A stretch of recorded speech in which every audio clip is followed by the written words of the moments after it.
الحمد لله وكفى وسلام على عباده الذين اصطفى أما بعد فأعوذ بالله من الشيطان الرجيم بسم الله الرحمن الرحيم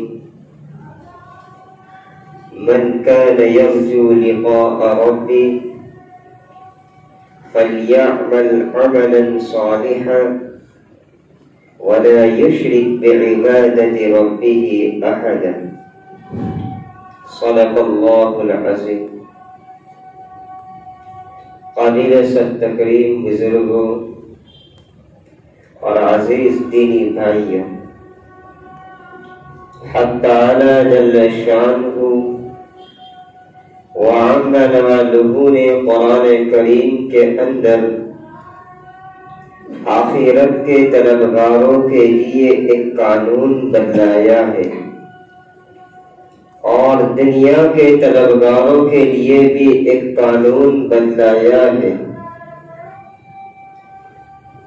فرمایا من کان یرجو لقاء ربہ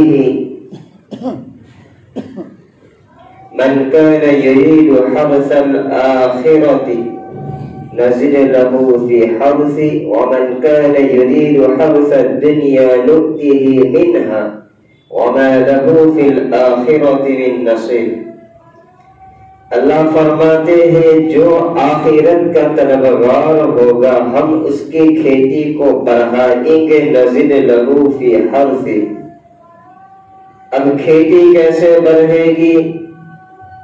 اللہ فرماتے ہیں کہ نزل لہو فی حرثی، ہم اس کی کھیتی میں اضافہ کریں گے. مثلا ایک آدمی نے کسی نیکی کا ارادہ کیا، اس کے بعد اس آدمی کو نیکی کرنے کا موقع نہیں ملا، وہ نیکی نہیں کر سکا.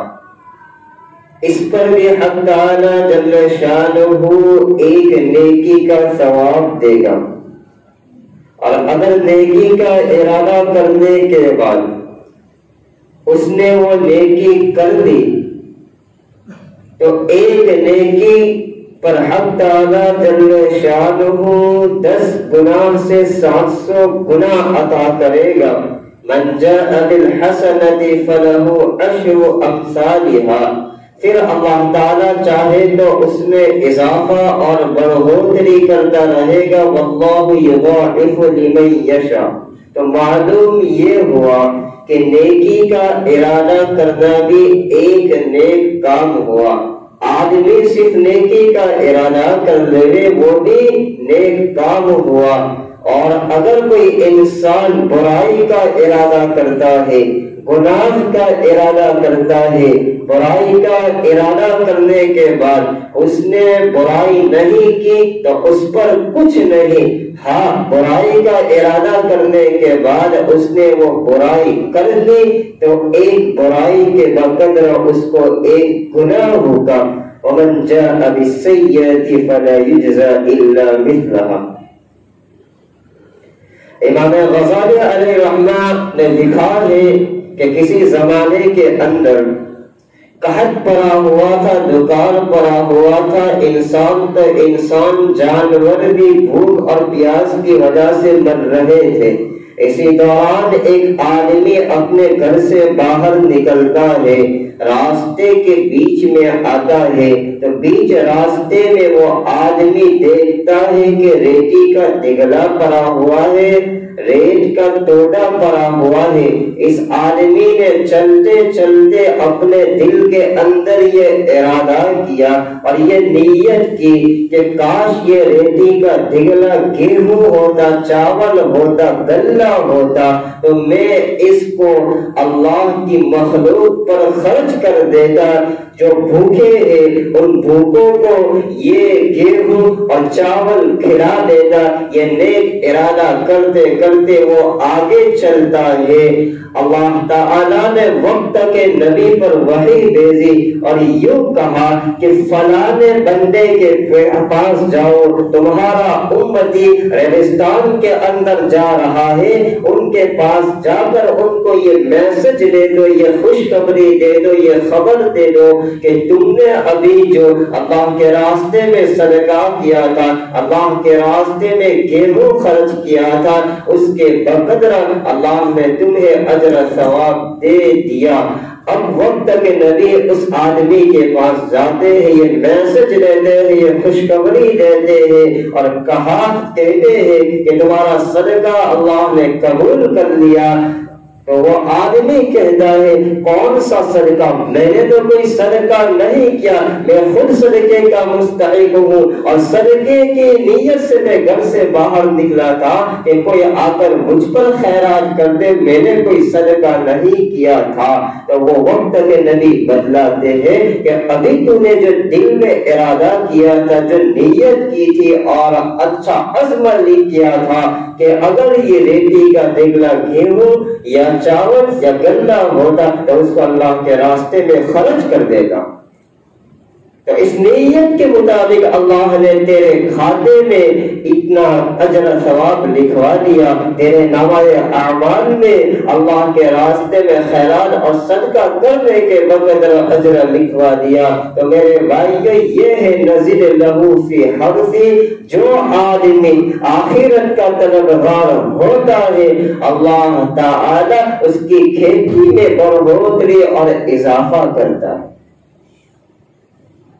حجاج بن یوسف نے جس وقت سعید بن زبیر کو قتل کا ارادہ کیا تھا تو اس وقت حجاج بن یوسف نے سعید بن زبیر سے آخری خواہش کے متعلق پوچھا کہ تمہاری آخری خواہش اور تمنا کیا ہے؟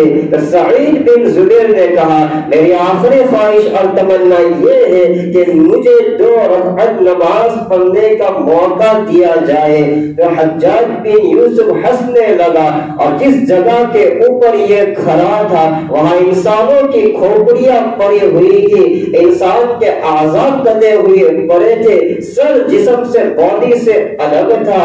تو حجاج بن یوسف نے ان کھوپڑیوں کی طرف اشارہ کرتے ہوئے یہ کہا کہ ان کی یہ آخری خواہش اور تمنا یہی تھی کہ ہمیں 2 رکعت نماز پڑھنے کا موقع مل جائے۔ بہرحال سعید بن زبیر کو 2 رکعت نفل نماز پڑھنے کا موقع دیا گیا۔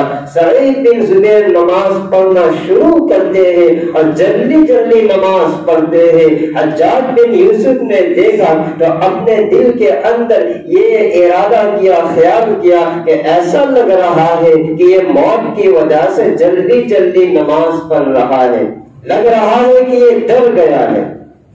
سعید بن زبیر نے جب اپنی نماز مکمل کر لی، حجاج بن یوسف نے اپنے پاس بلایا اور یہ کہا سعید ایسا لگ رہا ہے کہ تو ڈر گیا ہے، اس وجہ سے تو نے جلدی جلدی نماز پڑھی۔ سعید بن زبیر کہتے ہیں کون ڈرا، کس سے ڈرا؟ میں کسی سے کچھ نہیں ڈرا، تو پھر جلدی نماز کیوں پڑھی؟ سعید بن زبیر کہتے ہیں کہ میری چاہت تو یہ تھی، میری خواہش تو یہ تھی، میری تمنا تو یہ تھی کہ میں لمبی نماز پڑھوں، لیکن میں نے لمبی نماز نہیں پڑھی اور جلدی نماز اس لیے پڑھی کہ تو اپنے دل کے اندر یہ گمان پیدا نہ کر دے، یہ غلط خیال نہ لا دے کہ اپنے قتال کو ٹالنے کے لیے موت کی وجہ سے یہ لمبی نماز پڑھتا ہے، ورنہ میری چاہت تو یہ تھی کہ میں لمبی نماز پڑھوں۔ مختصر نماز اس لیے کر دی کہ تیرے دل میں غلط گمان آ جاتا کہ موت کی وجہ سے اس نے نماز لمبی کر دی۔ تو میرے بھائیو، یہ وہ شخص ہے اور یہ وہ حضرات ہے کہ آخری گھڑی ہے اور تمنا خواہش کیا کہ ہمیں 2 رکعت نفل نماز پڑھنے کا موقع مل جائے۔ اسی کو رب کریم نے فرمایا من کان یرید حرث الآخرۃ نزد لہ فی حرثہ، جو آخرت کا طلبگار ہوگا اللہ تعالیٰ موت کے وقت بھی اس کو اچھے اور نیک اعمال کرنے کی توفیق دے دیا کرتا ہے۔ اور جو دنیا کا طلبگار ہوگا ومن کان یرید حرث الدنیا، جو دنیا کا طلبگار ہوگا، جو دنیا کا خواہش مند ہوگا، اللہ فرماتا ہے نؤتیہ منہا، ہم اس میں سے کچھ دے دیں گے۔ وہ جو مانگ رہا ہے پورا نہیں دیں گے، ہم تھوڑا دے دیں گے۔ میرے بھائیوں، آدمی تھکے گا تھکتا ہی رہے گا، لیکن تقدیر کے اندر اللہ نے جو لکھا ہوگا وہی مل کر رہے گا۔ مقدر کے اندر اللہ نے جو روزی لکھی ہوگی وہی مل کر رہے گی۔ تو فرمایا ما لہ فی الآخرۃ من نصیب، ایسے لوگوں کا آخرت میں ہمارے پاس کوئی حصہ نہیں۔ اللہ فرما رہے ہیں جو دنیا کا طلبگار ہوگا، دنیا کا خواہش مند ہوگا، دنیا کا متمنی ہوگا، ایسے لوگوں کا ہمارے پاس کوئی حصہ نہیں۔ اس لیے کہ اس نے دنیا میں جو کچھ کیا وہ دنیا طلب کر کے نماز بھی پڑھی تو اس میں دنیا مقصود تھی، روزے بھی رکھی تو دنیا مطلوب تھی، اس نے غرض جتنے بھی نیک اعمال کیے، سخاوت کی، مسکینوں کی مدد کی، غرباء کی مدد کی، تمام نیک اعمال میں دنیا ہی مطلب تھی۔ اور اسی دنیا میں رہتے ہوئے دنیا کا بند کر کے دنیا سے رخصت ہوا۔ اللہ کہہ رہا ہے ما لہ فی الآخرۃ من نصیب، ایسے لوگوں کا آخرت میں ہمارے پاس کوئی حصہ نہیں۔ ورنہ میرے بھائی، اللہ تعالیٰ جب نوازنے پر آتا ہے، دینے پر آتا ہے تو چھوٹے سے عمل پر بھی نواز دیتے ہیں۔ ایک شخص کا انتقال ہو گیا، کسی نے خواب میں دیکھا جنت میں گھوم رہا ہے، دیکھنے والے نے پوچھا کون سا عمل پسند آ گیا رب العالمین کو کہ تو جنت میں ٹہل رہا ہے، گھوم رہا ہے؟ وہ شخص کہہ رہا ہے میرا کوئی خاص عمل تو نہیں تھا، البتہ ایک وقت میں اپنے گھوڑے پر سوار ہو کر جا رہا تھا اور میرے پاس کھانے کے لیے کچھ نہیں تھا سوائے چنا کے، میں چنا کھا رہا تھا، چنا کھاتے کھاتے ایک چنا میرے ہاتھ سے چھٹ کر زمین پر گرا، میں گھوڑے سے نیچے اترا، اس چنے کو اٹھایا، صاف کیا اور کھا لیا۔ رب العالمین کو میرا یہ عمل پسند آ گیا اور یہ کہا کہ میرے بندے، میرے دیے ہوئے رزق کا تو نے احترام کیا تھا، میرے دیے ہوئے رزق کی تو نے قدر کی تھی اور اس کا ادب کیا تھا، تو اس عمل کی بنیاد پر میں تجھے جنت دیتا ہوں اور تجھے بخش دیتا ہوں کہ جو رزق میں نے تجھے دیا تھا اس کی قدر کی تھی تو آج میں بھی تیری قدر کرتا ہوں۔ رب العالمین کی رات تو یہ ہے، دینے پر آتا ہے، نوازنے پر آتا ہے تو مختصر چھوٹے سے عمل پر بھی نواز دیتے ہیں۔ میرے بھائیوں، دھیان سے سننا کہ آج ہماری سوسائٹی کے اندر، ہمارے سماج کے اندر اللہ تعالیٰ نے ہمارے ساتھ بڑا کریمی کا معاملہ کیا ہے، بڑی مہربانی کا معاملہ کیا ہے کہ اللہ تعالیٰ نے ہمارے لیے اس رزق کا انتظام فرمایا ہے۔ لیکن آج ہمارے سماج کے اندر، ہمارے محلے کے اندر، ہمارے فمیلے کے اندر کیا ہو رہا ہے کہ جب شادی کا موقع ہے، نکاح کا موقع ہے یا کوئی اور فنکشن ہو تو ہم کتنی رزق کی ناقدری کرتے ہیں کہ اگر کھانا بچ جاتا ہے تو نالیوں کے اندر ڈال دیا کرتا ہے۔ کیا رزق کی ناقدری نہیں ہے؟ ارے ان کھانوں کو نالیوں میں پھینکتے وقت یہ تو سوچ لیا کرو، کسی غریب کو یاد کر لیا کرو، کسی یتیم کو یاد کر لیا کرو، کسی بیوہ کو یاد کر لیا کرو کہ اس کے گھر میں چولہا جلا ہوگا یہ کہ یا نہیں جلا۔ اس لیے میرے بھائیو، اللہ نے وسعت رزق آپ کو دے رکھی ہے تو ان کی قدر کرو، ان کا احترام کرو۔ ایسی جگہ پہ ڈالنے سے پہلے 100 بار سوچ لیا کرو کہ ناقدری کی وجہ سے کہیں اللہ یہ نوبت اور یہ گھڑی میرے گھر میں نہ ڈال دے۔ بہرحال میں عرض کر رہا تھا کہ جو آخرت کا طلبگار ہوگا اللہ تعالیٰ اس کی کھیتی میں بڑھوتری اور اضافہ کرتا ہے۔ اور جو آخرت کا طلبگار ہوگا اللہ تعالیٰ اس کو جنت الفردوس عطا کرتا ہے۔ ہم جنت صرف سنتے ہیں لیکن آخرت کی طلب نہیں۔ اگر آخرت کی طلب نہیں ہے تو یہ جنت کا سننا صرف بیکار ہے کانوں کی لذت کے علاوہ۔ ہاں، جنت کا تذکرہ سننے کے بعد دل کے اندر یہ خواہش جاگ گئی، یہ تمنا بیدار ہو گئی، یہ آرزو ہو گئی، تو پھر ہمارے لیے بہتر ہی بہتر ہے، اچھا ہی اچھا ہے۔ اس لیے کہ جنت کا سننے کے بعد ہم آخرت میں کام آنے والے اعمال میں لگیں گے۔ آخرت میں جنت جو ملنے والی ہے اس جنت کو حصول کے لیے ہم اچھے اعمال کریں گے، اللہ کو راضی کرنے والے اعمال کریں گے۔ اور اگر سننا ہی سننا ہے پھر تو میرے بھائیوں یہ بسا اوقات وبال جان بنتا ہے۔ ایمان والا بندہ جو ہوتا ہے وہ اپنے آپ کو ہمیشہ مردے میں شمار کرتا ہے۔ ایمان والا بندہ ہمیشہ اپنے آپ کو مردے میں سمجھتا ہے۔ یہ ذہن ہمارا بن گیا، یہ سوچ ہماری بن گئی تو پھر ہمیشہ ہم آخرت کے قریب ہونے والے اعمال میں لگیں گے، اللہ کے قریب ہونے والے اعمال میں ہم اپنے وقت کو استعمال کریں گے۔ حضرت عبداللہ ابن عباس رضی اللہ تعالی عنہ فرماتے ہیں کہ جنت کے اندر جب اللہ تعالی اپنی زیارت کرائے گا، اپنا دیدار کرائے گا، اور جو دیدار اللہ کرائے گا وہ کون سا دن ہوگا؟ وہ جمعہ کا دن ہوگا۔ آج کون سا دن ہے؟ آج جمعہ کا دن ہے۔ تو اللہ اپنی زیارت کون سے دن کرائے گا جنت میں؟ جمعہ کے دن کرائے گا۔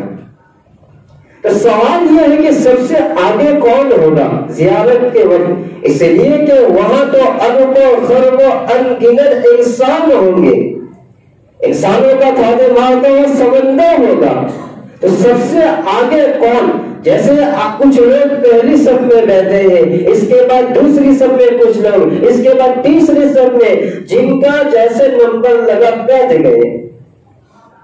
تو اللہ کے دیدار کے وقت سب سے آگے کون ہوگا؟ حضرت عبداللہ ابن عباس رضی اللہ تعالی عنہ فرماتے ہیں کہ آقا علیہ الصلوۃ والسلام نے فرمایا کہ اللہ کے دیدار کے وقت سب سے آگے دو شخص ہوں گے، دو آدمی ہوں گے۔ نمبر 1، جو صبح کے وقت فجر کی نماز کے لیے جلدی اٹھتا ہوگا اور فجر کی نماز کے لیے جلدی مسجد میں آنے والا ہوگا، وہ اللہ کا دیدار ایک دم بالکل قریب سے کرے گا، آگے سے کرے گا۔ پوچھو امام صاحب سے، مؤذن صاحب کو، فجر میں کون آتا ہے؟ پوچھو۔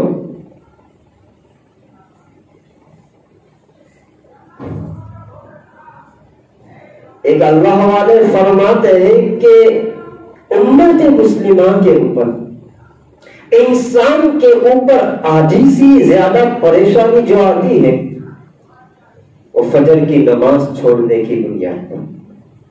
آج حالات ہے مسلمان کے اوپر، پریشانی ہے، ہر شخص حالات کے اندر گھیرا ہے، پریشانی کے اندر مبتلا ہے۔ تو اللہ والے فرماتے ہیں کہ امت کے اوپر، انسان کے اوپر آدھی سے زیادہ جو پریشانی اور مصیبتیں آتی ہے وہ فجر کی نماز کی چھوڑنے کی بنیاد پر۔ شیخ عبد القادر جیلانی علیہ رحمہ کے پاس ایک آیا برکت کی دعا کے لیے۔ سب چاہتے ہیں نا کہ برکت ہو جائے ہر چیز میں، اور خاص کر کے سب چاہتے ہیں نا۔ تو ایک شخص عبد القادر جیلانی کے پاس آیا اور آ کر یہ کہا کہ حضرت بہت کماتا ہوں لیکن برکت نہیں ہوتی ہے، اب دعا فرمائیے کہ رزق میں، پیسوں میں، سیلری میں برکت ہو جائے۔ اب سننا دھیان سے، وہ ماننے کا زمانہ تھا۔ بڑا جو کہنے لگا وہ فوراً مان لیا کرتے تھے، اللہ والے جو کہتے تھے وہ فوراً مان لیا کرتے تھے۔ آج تو مسجد کی امام کی بھی کوئی نہیں سنتا، مؤذن کی بھی کوئی نہیں سنتا، گھر کے اندر باپ بڑا ہے بیٹا باپ کی بھی نہیں سنتا۔ حضرت مولانا یوسف صاحب رحمہ اللہ فرماتے ہیں کہ وہ اولاد کیسے کامیاب ہوگی جو اپنے باپ کی اور اپنے ماں کی نہیں سنتے۔ تو آج تو ان بڑوں کی نہیں سنی جاتی، تو پھر چھوٹے کیسے کامیاب ہوں گے؟ کامیابی اللہ تعالیٰ نے بڑوں کے ماننے میں، ان کی اطاعت کرنے میں رکھی ہے۔ تو شیخ عبد القادر جیلانی علیہ رحمہ نے کہا کہ بھائی تیرے گھر کے اندر جتنے بھی دروازے ہیں، جتنی بھی کھڑکیاں ہیں، تمام دروازے پر اور تمام کھڑکیاں پر پردے ڈال دے، ایسے پردے لگے ہوئے ہیں ایسے پردے ڈال دے۔ اب ماننے کا زمانہ تھا، جیسا کہا ویسا اس نے کیا۔ کچھ ہی دن میں خوشحال حالت میں آیا، خوشی خوشی آیا اور ہاتھ میں کچھ لے کر بھی آیا اور حضرت کے سامنے رکھا۔ حضرت یہ آپ کے لیے گفٹ ہے، آپ کے لیے ہدیہ۔ کہا کیا ہے؟ کہا یہ آپ کے لیے کچھ رقم لے کر آیا۔ کہا کیا ہوا؟ حضرت جب سے آپ نے کہا تھا، جیسا کہا تھا ویسا میں نے کیا، آپ نے پردے کا حکم دیا، میں نے گھر کے تمام دروازے پر اور کھڑکیاں پر پردے ڈال دیے۔ الحمدللہ بے شمار برکت ہونے لگی۔ اب جاتے جاتے یہ پوچھنے لگا کہ حضرت میں آپ کے پاس برکت کی دعا کے لیے آیا تھا، آپ نے پردہ ڈالنے کا کہا مجھے، تو برکت اور پردے میں حکمت کیا ہے؟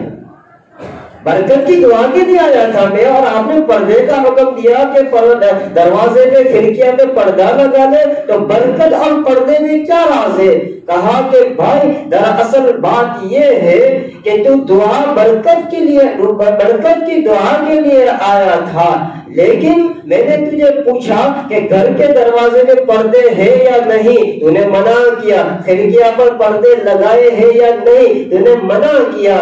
تو میرے بھائی تیرے گھر سے روزانہ سینکڑوں بندے گزرتے ہیں، بے شمار لوگ گزرتے ہیں، تو ان میں کچھ نمازی بھی ہوتے ہیں کچھ بے نمازی بھی ہوتے ہیں، تو ان بے نمازوں کی نگاہ نظر تیرے گھر میں آتی ہے، تو بے نمازی کی نحوست کی وجہ سے تیرے گھر کے اندر سے برکت اٹھا لی جاتی ہے۔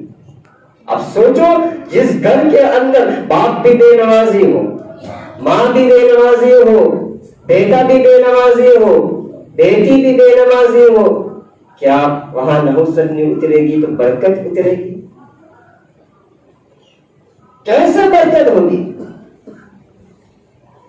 شیخ زکریا علیہ رحمہ نے فضل اعمال میں لکھا ہے کہ کوفہ کے اندر ایک کلی تھا، کلی لوگوں کا سامان اور پیسے ان کے پتے تک پہنچایا کرتا تھا، اور یہ کلی بہت امانت دار تھا، امین تھا، لوگ ان پر بھروسہ کیا کرتے تھے۔ ایک مرتبہ وہ اپنے کھچر پر کہیں جا رہا تھا، راستے میں ایک شخص ملا اور کہا کہ بھائی کہاں جا رہا ہے؟ کہا فلاں شہر میں۔ کہا میں بھی وہیں جا رہا ہوں، اگر تو اپنے کھچر پر مجھے سوار کر لے رہے تو بہت اچھی بات ہے، تجھے اس کا کرایہ بھی دے دوں گا۔ یہ دونوں آگے چلتے ہیں، اس کولی نے اس آدمی کو کھچر پہ سوار کر لیا، آگے ہی جاتے ہیں تو دو راہ آتا ہے، دو راستے آتے ہیں، ایک ادھر کو جاتا ہے ایک ادھر کو جاتا ہے۔ اب یہ پوچھتا ہے کولی سے کہ کہاں کون سے راستے پہ آپ جاؤ گے؟ تو کولی نے کہا کہ یہ راستہ میرا دیکھا ہوا ہے اور آسان بھی ہے، اسی راستے سے جاتے ہیں۔ تو یہ آدمی کہنے لگا کہ یہ اس راستے کی بجائے اسی راستے پہ جاتے ہیں۔ تو وہ کولی کہتا ہے میرا دیکھا ہوا راستہ نہیں۔ تو یہ آدمی کہتا ہے میں بارہا اس راستے سے گیا ہوں، میں نے دیکھا ہے۔ وہ منع کر رہا ہے، یہ اصرار کر رہا ہے۔ اصرار کی بنیاد پر کولی نے کہا ٹھیک ہے اسی راستے پہ چلتے۔ اب یہ آگے تھوڑے ہی جاتے ہیں، راستہ ختم ہو جاتا ہے اور وہاں کیا ہوتا ہے، جنگل شروع ہو جاتا ہے اور وہاں انسانوں کی کھوپڑیاں پڑی ہوئی ہے۔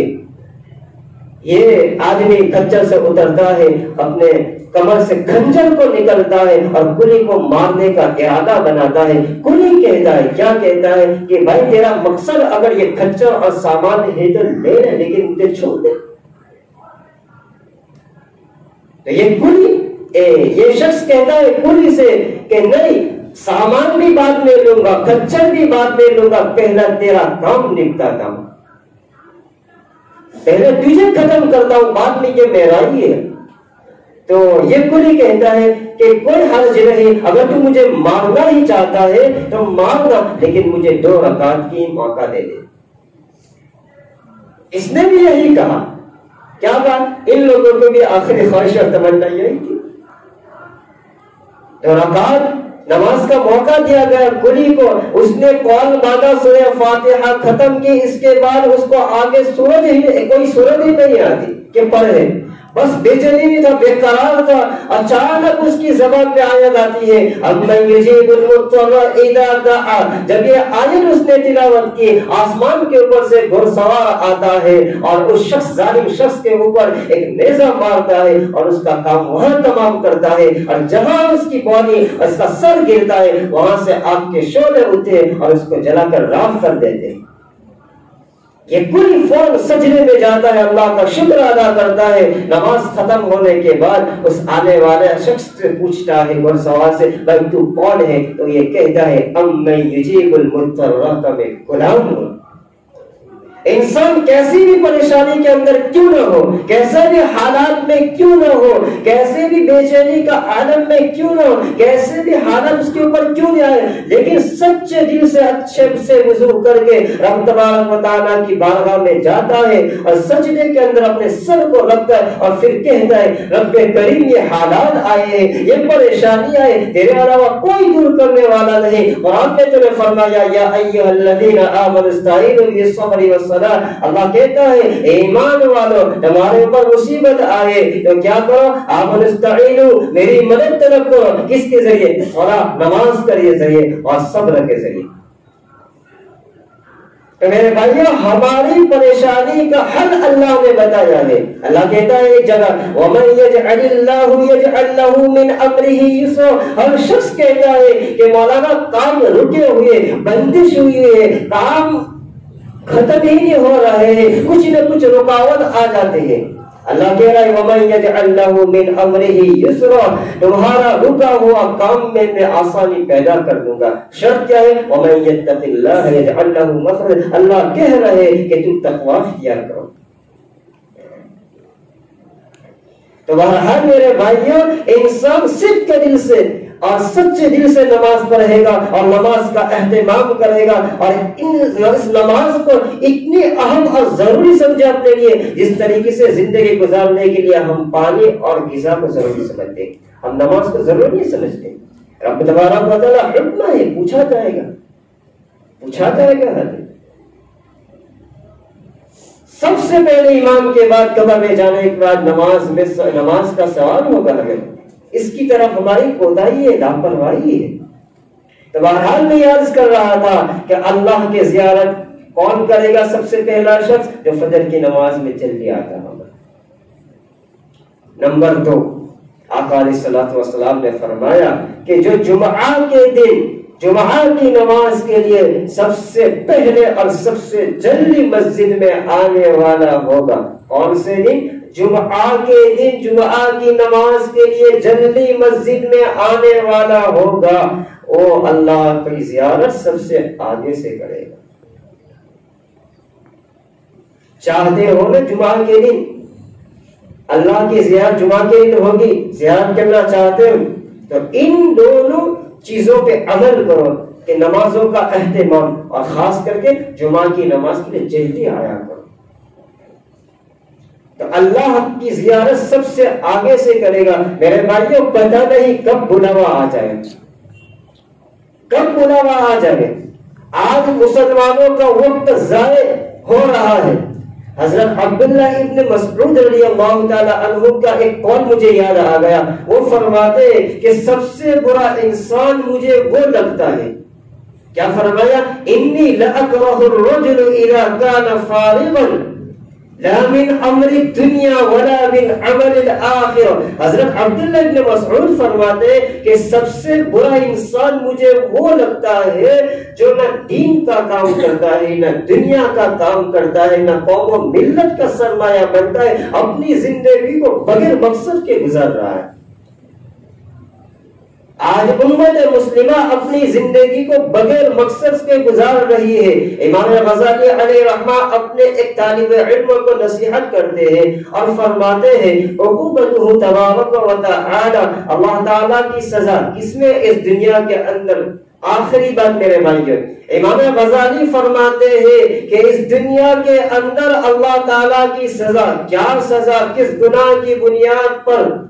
فرمایا اللہ کی سزا اس دنیا کے اندر عقوبتہ تبارک و تعالی، اعراض اللہ تبارک و تعالی، اللہ کی سزا اس دنیا کے اندر یہ ہے کہ اللہ اعراض کر لیتا ہے، اپنا منہ پھیر لیتا ہے، اپنا چہرہ پھیر لیتا ہے۔ کس سے اللہ اپنا چہرہ پھیر لیتا ہے؟ کس سے اپنا منہ اللہ پھیر لیتے ہیں؟ فرمایا من یشکر ما لا یعنی، جو لا یعنی کاموں میں مبتلا ہوتا ہے، جو بیکار کے کاموں میں مبتلا ہوتا ہے، جو بیکار گفتگو میں مبتلا ہوتا ہے، بیکار باتوں میں مبتلا ہوتا ہے، اللہ اپنا چہرہ اس سے پھیر لیتا ہے، اس کی طرف نظر کرم نہیں کرتا، اس کی طرف اپنی رحمت کو نہیں بھیجتا۔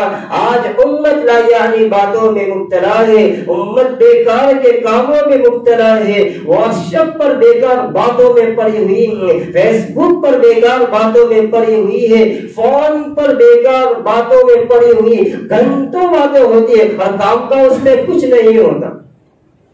رات کو دیر تک مجلس سے قائم رہتی ہے، رات کو دیر تک مجلس اور بیٹھک بنی رہتی ہے، کوئی فائدہ نہیں، بیکار۔ تو فرمایا عقوبتہ تبارک و تعالی، اللہ کی سزا یہ ہے اعراض اللہ تبارک و تعالی، اللہ اس سے منہ پھیر لیتا ہے۔ کس سے؟ من یشکر ما لا یعنی، جو بیکار کاموں میں بیکار باتوں میں مبتلا رہتا ہے۔ اس وقت کے حالات کو دیکھ کر یہ لگ رہا ہے کہ اللہ نے ہم سے منہ پھیر دیا ہے۔ کیوں کہ اللہ کا بندہ جب بیکار باتوں میں مبتلا ہوا، لایانی کاموں میں مبتلا ہوا، اللہ نے بھی کہا کہ مجھے تیری کوئی ضرورت نہیں۔ اس لیے میرے بھائیو اپنی زندگی کو بامقصد بناؤ، آخرت میں کام آنے والے اعمال کی فکر کرو اور برے اعمال سے، برے افعال سے اپنے آپ کو بچاؤ۔ میرے بھائیو کب بلاوا آ جائے گا کچھ پتہ نہیں۔ میرے بھائیو میرا اور آپ کا کفن مارکیٹ میں آ چکا ہے، یاد رکھنا۔ جس کینچی کے ذریعے سے کفن کاٹا جائے گا وہ کینچی بھی آ چکی ہوگی۔ یہ آنکھیں جو دیکھتی ہیں وہ غائب ہو جائے گی، یہ کان جو سنتے ہیں وہ بہرے ہو جائیں گے، یہ پاؤں جو چلتے ہیں وہ معاف کر دیا جائے گا، یہ ہاتھ جو ہلتے وہ چپ ہو جائے گے۔ آج تو ساری طاقت اور کنٹرول ہمارے اختیار میں ہے، موت کے جھٹکے سے انسان عاجز ہو جائے گا۔ جمعہ کا دن ہے، ہم اپنے ہاتھوں سے غسل کر کے یہاں آئے ہیں میرے بھائیوں، ایک دن آنے والا ہے کوئی دوسرا غسل لیتا ہوگا میں۔ آج ہم اپنے ہاتھوں سے کپڑے پہن کر آئے ہیں، ایک دن آنے والا ہے کہ جو کپڑے ہم نے اپنے ہاتھوں سے پہنے ہیں کوئی دوسرا کینچی کے ذریعے سے کاٹتا ہوگا۔ اسی لیے آج موقع ہے، اپنی آخرت کو سنوارو، اپنی آخرت کی فکر کرو۔ اللہ تعالی ہم تمام کو کئی صحیح باتیں عمل کریں۔